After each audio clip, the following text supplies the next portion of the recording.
Hey guys, it's Country Boy John here. Just figured I'd put together a quick video, maybe not so quick, of my Heatmaster MF10000E. Fired up October 13th, 2013. Been through quite a bit of wood, but I'm also heating quite a bit of space. As you can see, I got it set up pretty close behind my garage. I'm actually, I don't know, 6-8 feet off the back of my garage. The way it worked out with my wood pile, where I already had gravel and where I added gravel, this looked like the best place to put it.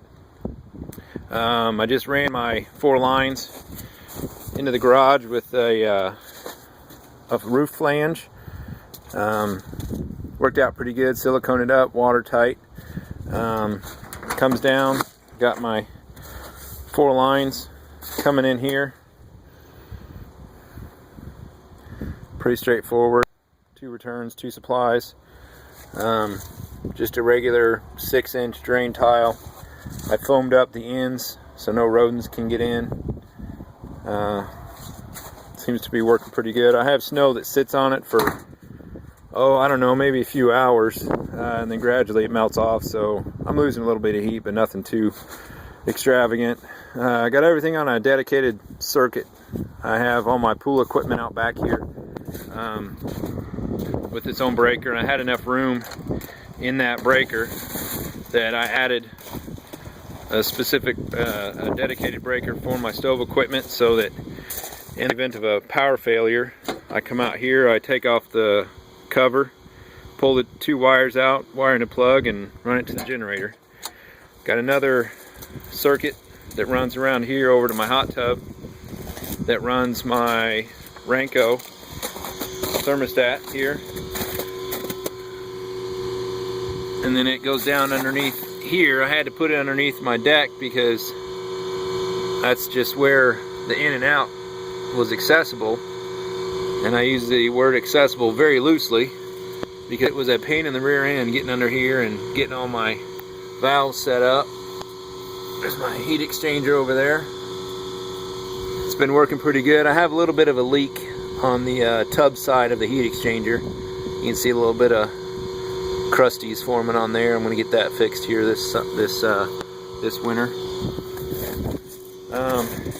I have plans eventually to hook up my pool system, but I don't even have it operational last summer because it needs a new liner.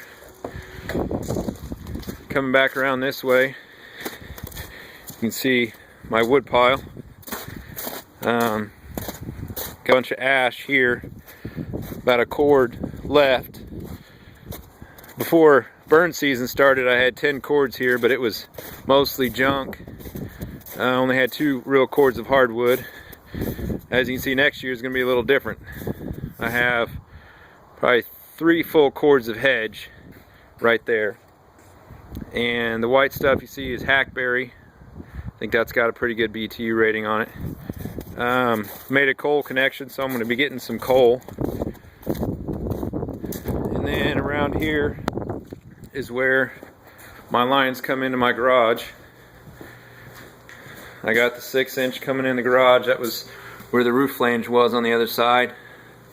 Splits into my 2 circuits. I got everything, my pump's on a switch in case I ever need to shut it down. Got my shut-off valves.